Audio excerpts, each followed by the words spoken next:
بسم اللہ الرحمن الرحیم۔ السلام علیکم۔ سچی توبہ کرنے والے گناہگار کا واقعہ سیدنا عبداللہ بن عمر رضی اللہ تعالی عنہ سے روایت ہے کہ میں نے نبی اکرم صلی اللہ علیہ وآلہ وسلم سے سنا کہ آپ صلی اللہ علیہ وآلہ وسلم فرماتے ہیں، بنی اسرائیل میں کفل نامی ایک شخص تھا جو دن رات برائی میں پھنسا رہتا تھا، اپنی خواہشات نفس کا غلام تھا۔ اس کے پاس ایک عورت اپنی ضرورت کے لیے آئی تو اس شخص نے اس شرط پر 60 دینار دے دیے کہ اس کے ساتھ زنا کاری کرے گا۔ جب وہ تنہائی میں برے کام کے لیے تیار ہو گیا تو وہ عورت بے اختیار رونا شروع ہو گئی، چہرے کا رنگ فک ہو گیا۔ کفل نے کہا، تو کیوں رو رہی ہے؟ میں نے تیرے ساتھ زور زبردستی کا معاملہ تو نہیں کیا؟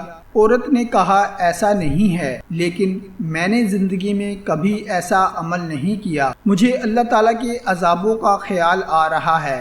اس کام کو ہمارے خالق نے حرام قرار دیا ہے۔ میں بھی اپنی ضرورت سے مجبور ہو کر اس برے کام کے لیے تیار ہو گئی۔ اب اللہ کا خوف مجھے بے چین کیے دیتا ہے۔ ہائے، آج 2 گھڑی کا لطف مستقل جان کا روگ بن جائے گا۔ اے کفل، اللہ کے لیے اس بدکاری سے باز آ جا اور اپنی اور میری جان پر رحم کر، آخر اللہ کو بھی حساب دینا ہے۔ اس عورت کی ایسی پرتاثیر اور سچی باتوں نے کفل پر گہرا اثر ڈالا۔ اپنے برے ارادے پر نادم اور شرمندہ ہوا۔ عذاب الہی کی خوفناک شکلیں اس کی نظروں کے سامنے گھومنے لگی اور اپنی سیاہ کاریاں یاد کر کے رونے لگا۔ قبر کے سانپ بچھو اس کی نظروں کے سامنے پھرنے لگے۔ اپنے دل میں سوچنے لگا کہ مجھے تو اللہ کے عذاب سے بہت زیادہ ڈرنا چاہیے۔ اس عورت نے ابھی گناہ کیا نہیں اور یہ اس طرح جہنم کے خوف سے کانپ رہی ہے، جبکہ میری تو ساری عمر ہی ایسے برے کاموں سے بھری ہوئی ہے۔ چنانچہ وہ کہنے لگا، اے نیک عورت، گواہ رہ، میں آج تیرے سامنے سچے دل سے توبہ کرتا ہوں کہ آئندہ اپنے رب کی ناراضگی کا کوئی کام نہ کروں گا، اللہ کی نافرمانی کا تصور بھی دل میں نہ لاؤں گا۔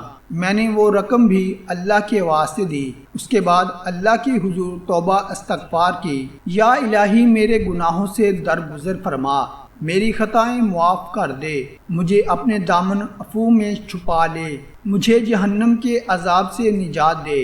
نبی اکرم صلی اللہ علیہ وآلہ وسلم فرماتے ہیں کہ اسی رات کفل کا انتقال ہو گیا۔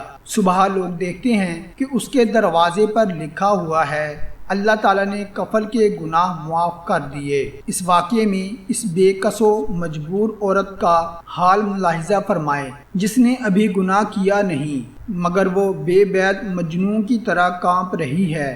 یہ اللہ کی نافرمانی سے بچنا اور عذاب کا خوف محض اللہ تعالیٰ کے ڈر اور تقوی کی وجہ سے ہے۔ ارشاد ربانی ہے، جو اللہ سے ڈرتا ہے اللہ اس کے لیے مشکلات سے نکلنے کی راہ پیدا کرتا ہے۔ مذکورہ عورت گناہ سے بچنا چاہتی تھی، اللہ تعالیٰ نے اس کو نہ صرف اس گندے اور حرام کام سے نجات دی بلکہ اس کے حسن کردار کی وجہ سے کفل جیسے سیاہ و گناہ گار کو بھی اللہ تعالیٰ نے ہدایت نصیب فرمائی۔ اس کے علاوہ اس کی بخشش کا بھی قدرتی طور پر اعلان کر دیا۔